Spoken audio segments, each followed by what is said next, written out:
All great innovations solve real-world problems, so it's only fitting that we introduce you to an innovation that's changing the internet. If Bitcoin blew you away, let us introduce you to Ethereum, the most used Layer 1 blockchain in the world.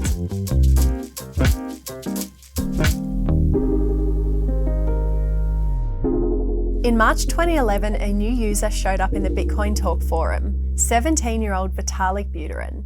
Vitalik was in his final year of high school when his dad, Dmitry Buterin, told him about Bitcoin. Dmitry was fascinated by the idea of a currency that could function independently of a central authority. As the story goes, Vitalik shrugged his father off.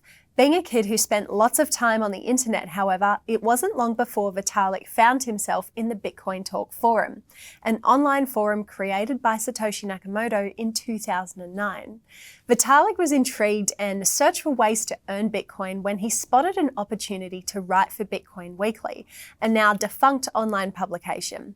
The post read, "I am willing to pay 5 Bitcoin for anybody who would write an article and authorized me to publish it under the public domain. Pitch an idea to me and I will think about it. If I like your idea, you will get 4 days deadline to write your article and 3 days deadline to submit your final draft. I am one of the most reliable employer on the market." Okay, at the time, no one was particularly good at communicating what Bitcoin actually does. No one knew how to explain Bitcoin in terms that made sense to the average person. Vitalik thought he could change this by writing about Bitcoin. So he accepts the offer to write for Bitcoin Weekly and is paid 5 Bitcoins per article, worth around $3.75 at the time. He writes about topics like why using credit cards for microtransactions doesn't make sense. His goal is to help people understand why Bitcoin is a more practical and secure way of exchanging value. The moment Vitalik entered the Bitcoin Talk forum kicked off a series of events that would lead to the creation of Ethereum, the most used blockchain in the world with the second most valuable cryptocurrency after Bitcoin. Vitalik's articles quickly gained online attention, so he abandoned Bitcoin Weekly to start the Bitcoin magazine with a few other community members from the Bitcoin Talk forum. From there, things snowballed. Fast forward a few years, Vitalik dropped out of a computer science degree at Waterloo University and travelled the world to meet people in the cryptocurrency community. Around 2013, people started talking more and more about how to utilise blockchain technology and cryptocurrency beyond a single peer-to-peer network offered by Bitcoin. People wanted to know how to create systems that could support things like financial agreements, smart contracts, identity registries, and voting systems, among other things. To Vitalik, there were far too many use cases and applications to create a blockchain for each one, so he set out to create a general purpose blockchain that could do it all and more. The idea for Ethereum was born, an idea that was so groundbreaking Vitalik was later quoted as saying, "When I came up with Ethereum, my first thought was, okay, this thing is too good to be true." In 2013, Vitalik travels to San Francisco, where, during a 2-week stay with Chris Larsen, the founder of Ripple, he writes the Ethereum white paper. He emails the final draft paper to a very small group of people that he knows from the crypto community and asks for feedback, sure that his idea for Ethereum will probably get torn to shreds. Ethereum was such a revolutionary idea because it proposed a new version of the internet. To his surprise, the opposite happened, and he received a flood of responses from people who were incredibly excited about the project. A core group of 5 people forms, and together they bring Ethereum to life. Of course, Ethereum needs some kind of funding to get off the ground. The usual approach is to seek money from rich people via private investment, but this approach seemed at odds with the founding principles of cryptocurrency, to function beyond control of the man. So the team took a different approach and held what's called an initial coin offering, or ICO, which was a pretty novel concept at the time. Here's how it works. First, you need a cryptocurrency that has value, like Bitcoin. You can then use that to invest in a new cryptocurrency, similar to how you'd invest in a new business or even a new house. Your hope is that the value of your investment increases over time. As Alex Wilhelm explained in an article for TechCrunch, an ICO is a fundraising tool that trades future crypto coins in exchange for cryptocurrencies of immediate liquid value. You give the ICO Bitcoin and you get some of Billy's new super great coin, in this case, the cryptocurrency Ether. Here's how it works for Ethereum.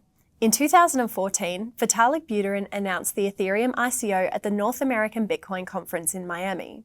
Investors could buy 2,000 Ether for 1 Bitcoin.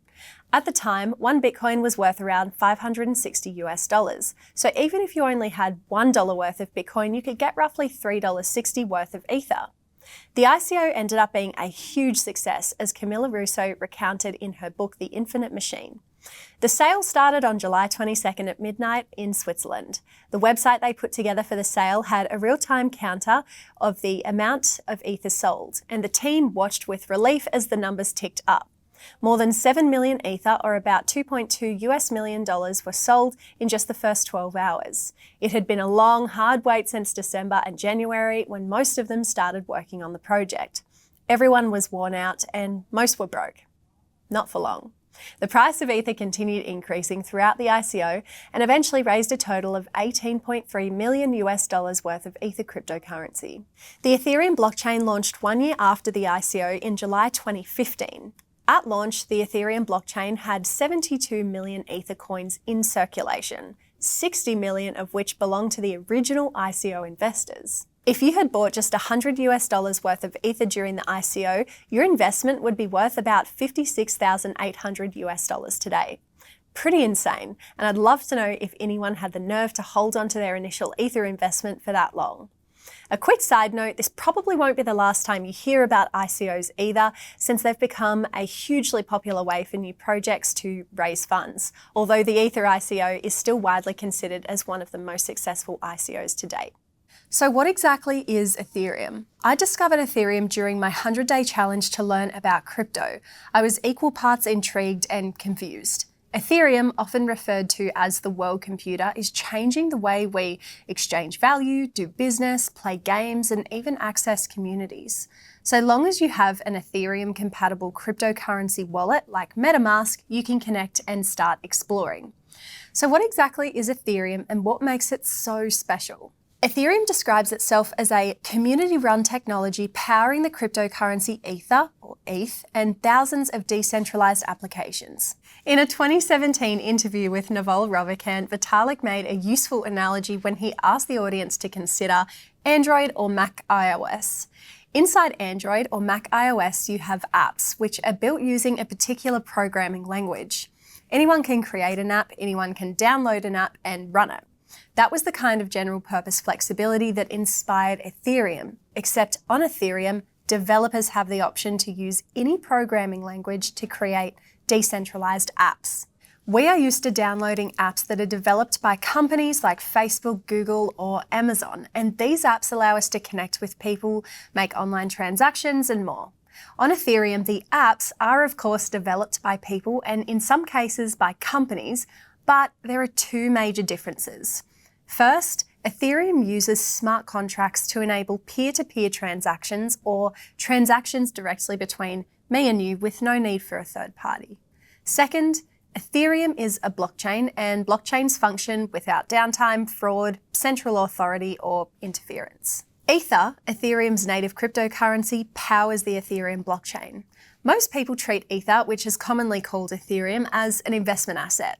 There's many more uses for Ether beyond just that. Ether is traded as a digital currency on exchanges, used to purchase goods and services, used to access decentralized apps, and used to pay for transaction fees called gas on the Ethereum blockchain. We can't wait to show you how to play around with Ethereum using your MetaMask wallet. But before we get too ahead of ourselves, let's explore what makes Ethereum Ethereum, starting with smart contracts. See you in the next lesson.